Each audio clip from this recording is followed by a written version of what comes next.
If I were to meet actors and actresses of the period of Hollywood film when I was growing up, I think I would have trouble communicating with them. Calm down, take your time. You really get to love them, but they don't know you. But you love them. But you love, I think, what you imagine they are. Oh, Jerry, I love this guy. Always coming up with these great lines. I love him. You put more into the person than, to a certain extent, than they may be even giving out on the screen, because they represent a dream. You lose yourself in those people. I'll be taking a bath, and I say to myself, I wonder if Jerry's taking a bath right now. Celebrity can be dangerous, something that's extremely volatile and uncomfortable to be constantly involved with. Jerry, I'm a little short on cash, but if you don't mind just appetizers, I'd love to take you to dinner sometime. Finally, when you do satisfy the request of a fan, quote unquote, after saying a few things, after saying, I really loved you in that film, I thought you were great, you really meant a lot to me, then, like, well, what next? Seriously, you ever want lunch? My treat. Ultimately, what do they want? What do they want from you?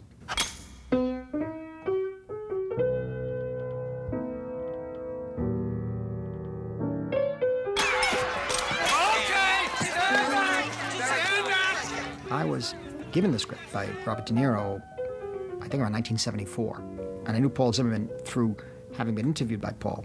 I read it, I liked it, but I couldn't be excited about the material because in a way, I'm not an actor. I was not in the public eye. I wasn't living with the same scrutiny. Hi, Gary. Hi there. After Raging Bull, Bob asked me to take a look at the script again, or during the editing of Raging Bull. And that's when I think a number of years had gone by. Then I began to understand certain things. And I said, yeah, okay, well, I'll do it with you. A lot of people expected from the combination of De Niro, Scorsese, something in a different way, obviously, like a Raging Bull or a Taxi Driver. My name is Rupert Pupkin, and I know the name doesn't mean very much to you, but it means an awful lot to me. Bobby's performance as Rupert Pupkin allowed him to drop a lot of the macho, tough guy posing that he had to do to, to elevate those other characters. I think he allowed himself to be a geek, and that's not easy for a guy like De Niro. Well, God forbid he should see me with you, because Jerry and I have a real relationship going. You know what I mean? No fantasy world. You know what I'm talking about? Nothing has been as needy or desperate as the Rupert Pupkin character. Jerry, nobody's gonna help you. And I think that was kind of a defining moment for Bobby's, career. Right? Yeah. I think Rupert's a passionate character, but his passion only runs for completely selfish reasons. Why didn't you just listen to the tape when I asked you to? A few minutes of your time to listen to something that I worked on my whole life? I think Rupert just simply wanted to be out there, for any reason he could possibly be out there. Because you want to let all those kids in high school who didn't like you and those teachers who didn't like you know that you are really a great person, and they were wrong. None of us dreamt that he would amount to a hill of beans, but we were wrong. And you, Rupert, you were right. You have a value that they didn't see, that you know you had. It's like some childish fantasy. We'd like to apologize to you personally. But I think that's the poignancy, the living out of the fantasies, and Rupert wanting to be justified in the face of his high school principal. And to beg your forgiveness for all the things we did to you. Because it's about your self-esteem. And I think a lot of it had to do also with what is the nature of celebrity, what is the hunger. This hunger where people would know who you are. What's your name, dear? Dolores. Dolores. Yeah. That was my father's name. Even if Jerry gives him his validation as a creative artist. You've got it, and you're stuck with it. And I don't care if you wanted to get rid of it. You couldn't. It's still not going to be enough. He wants a successor Jerry. He wants to bury Jerry. His so-called admiration and love for Jerry Langford was misguided because he wanted to be Jerry. He didn't admire Jerry. And he wanted to be Jerry without the work. I mean, he wants to be better than Jerry. He wants to hurt Jerry. Listen, I really wish you would think about it again, okay? I think he's starting again. I think both my character and Rupert had this huge, quote-unquote, love for Jerry, but underneath it, it's a very fine line between love and hate. Between the love and the violence. Sit down. I said sit down. Taxi Driver, Travis, Rupert, the isolated person. Is Rupert more violent than Travis? Maybe. Okay, Jerry. Therefore, for me, the whole movie, every scene, had levels of hostility as to how he was expressing this hostility. Thank you very much. When Jerry finds a moment, good. Thank you. When will that be? Particularly, the key scene for me is Shelley Hack and De Niro, where she comes out and tells him about his tape. And he has one line, which I thought was always very important. Excuse me, but are you speaking for Jerry? May I ask you a question? Yes.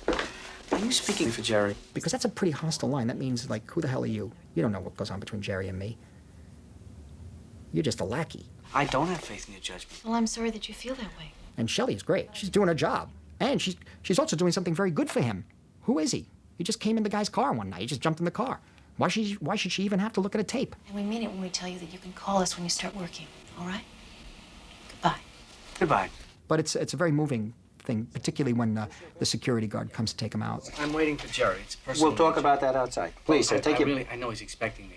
Is very moving because he tries to be nice, but he's really hostile. He's really got bad intentions. You went up there just now? Of course. Go back up. Search yourself a little bit. He's up there right now. We did a long search for the Masha character that Sandra Bernhard played. We were told that she was pretty interesting, and so she came in. Where I was in my life was very similar to where Masha was. I think we had parallel lives, and it just made sense for me. You're driving me nuts. Just a Can you minute. be quiet for one goddamn minute and Just let me rest a with this minute. gun? She had a kind of sexual predator, in a way. Like I would say, Sandra Bernhard sort of like a sexual terrorist. You know, you never know what's going to come out and what she's going to say, what she's going to do. I felt completely impulsive tonight. Anything could happen. I was young then. I was just running on adrenaline. I mean, I didn't have any formal training or anything, so it wasn't like I thought it out in some sort of like, Strindberg, method acting. It was just what I connected to and what I knew I could do with a role that nobody else could ever possibly bring to that role. I just want to dance. I just want to put on some Shirelles. I want to be black. I wanted her to take the Marsha character and just go with it. I had quite a unique relationship with Marty that was wonderfully nurturing for me. She's a very dangerous character. Well, I think Masha was somebody who was, extremely impetuous, not really interested in relationships of any cliche manner. She was looking for something in life that was going to pull her out of her own insecurity and inadequacy. I said, how did you get this number? I didn't know what else to do. I've been trying to call you. It's highly unlikely that a young girl would find Jerry Langford appealing sexually. But there was something about the kind of attention, once again, that it was going to garner her. She felt like she was somebody who was not attractive enough and overcompensated by, verboseness and over-the-topness that she needed to get herself noticed. She's unbalanced. And Jerry has nothing to do with it. It's just who she thinks Jerry is. I don't know where to start. I'm going to tell you everything. I just want to tell you everything about myself, everything you don't know. And that kind of thing could explode in violence. It was a deranged kidnapper, basically. And then she had her, partner in crime in tow. So they were a team. That was like her brother that, she was torturing, and he was torturing her. It was like this whole weird kind of familial, psychotic, dysfunctional experience. Excuse me. I wasn't getting thrown out of the building then. You're I was a talking constant embarrassment They to me. walked me outside. I think he was very attracted to my character. I think it was probably a turn-on for him to have a woman be as audacious as his male characters have been in the past. Because I think Marty's one of the few guys who can handle it. I think it scared the shit out of every other director I could have ever worked with again, but which is why I never really got another fabulous role except the roles I've created for myself. Now, Jerry, I just think this is the way he is. He's from another generation, a whole nother school of acting, directing, auteur, French award-winning sensibility. Is there anyone here from Jersey? Big deal. He understood it without even reading it. He knew it all inside out. Jerry Langford, right? Right. Oh, Morris, please hold on. This is actually happening, Jerry. It wasn't in the script. Would you just please say something to my nephew Morris on the phone? And I had him direct that. Jerry worked it out in terms of the timing, how she stopped him. He would tell her, no, 1, 2. You should only get cancer. I hope you get cancer. I think out of the two people, Jerry was definitely the more intimidating character for me to work with. I was still fascinated by him, and when he did his shtick, you laugh. I wouldn't lie. I wouldn't lie to you, Roop. Now, look. He's like my father times 1,000. My dad's from that same generation of Jewish men who they like women, but women have their place. He's going to come across a person like me, specifically a woman like me, and it's going to freak him out.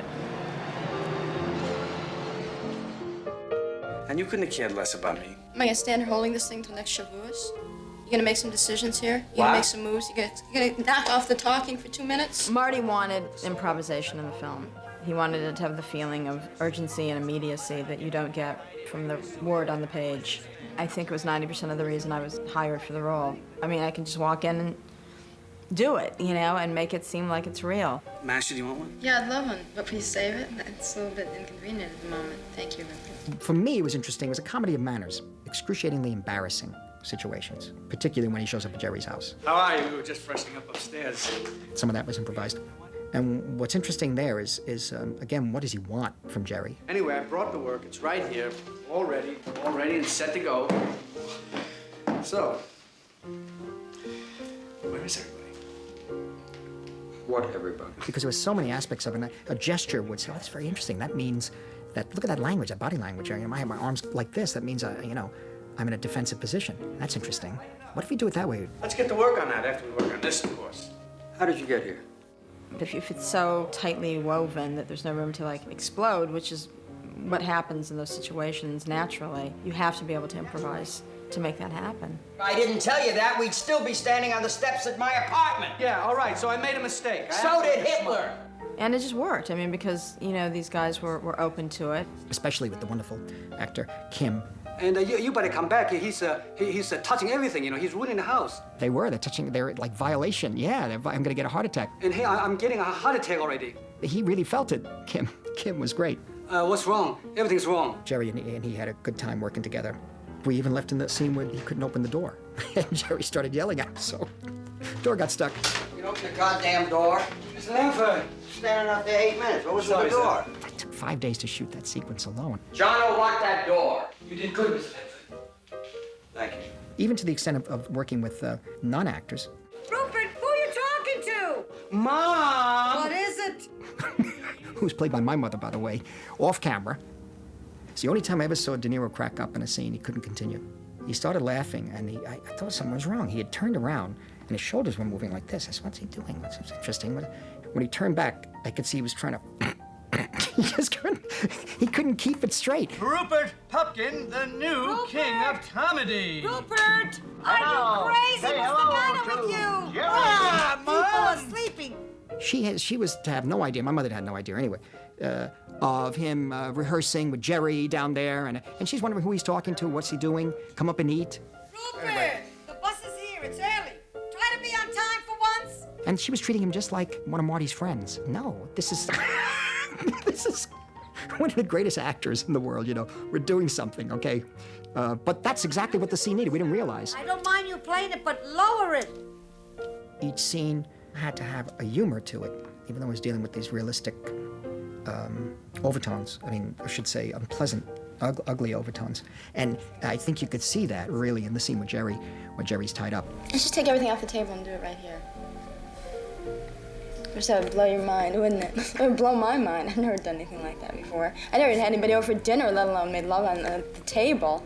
I think that the improv did bring a certain amount of uncomfortability for everybody. They kept it definitely interesting. I want to be crazy. I want to be nuts. I want to have some fun. Jerry didn't know where she was going to go with certain things.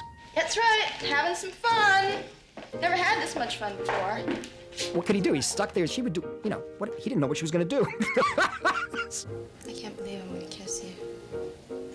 Marcia, take the tape off. When Jerry knocks me out, originally he wanted to knock me out and expect me to do a pratfall into a glass table that was lit with like 100 candles. He's a genius at physical movement and timing, comic timing. He'd say 1, 2, 3, hit. And I was like, no thanks, I'm not interested in breaking my coccyx in the scene. And Marty kind of sat back bemused, and I think just let him, kind of go through the motions, and then he stepped in and said, yeah, Jerry, I think we better just put her against the wall and put a pad down, and you can kind of pretend you're gonna knock her out and she'll slide down. I would have loved to have been able to do that. I mean, how fabulous and fun and kind of liberating to be able to fall like that, but I couldn't. Another character in the film was the city. The city is so alive, and particularly the scene with Sandra Bernhard and Robert De Niro in the street. What have you done for me? You haven't done anything for me. What are you talking about? Marty is, one of the masters of being able to manipulate the city around a scene and make it fun, and he doesn't try to stop things from happening around. Because the people around, you see people walking in the street, We even had a couple of kids from The Clash at the time in the shot, I think, in the background. There were moments that just felt just genuine. He embraces that. He looks around and he laughs, and he just gets a big charge out of the craziness of the city. You know something, Jerry? I undress in front of you every night. Sam here doesn't mind at all. I can't get anything going with her until you're off the air. New York has become so gentrified. I think that you don't see as many marginal characters that you would have 10, 15, 20 years ago. But I think certainly at the time, I would have believed those characters existed around the city, for sure. But, you know, they're real New York characters that couldn't exist anywhere else. How about put me on your show? Yeah, I could have used you last night. Nobody expected those kind of characters to disappear from the landscape of New York City. I mean, nobody expected Times Square to become Disneyland. Will you please give your warmest welcome to the newest king of comedy, Rupert Pupkin. It was New Year's Eve, 1983 to 1984, and I was dressing up to my friend Jay Cox's house, and I'm watching Entertainment Tonight, and they were summing up the year, and I was putting up my shirt, and I'm tying, and they said, now for the flop of the year, the king of comedy.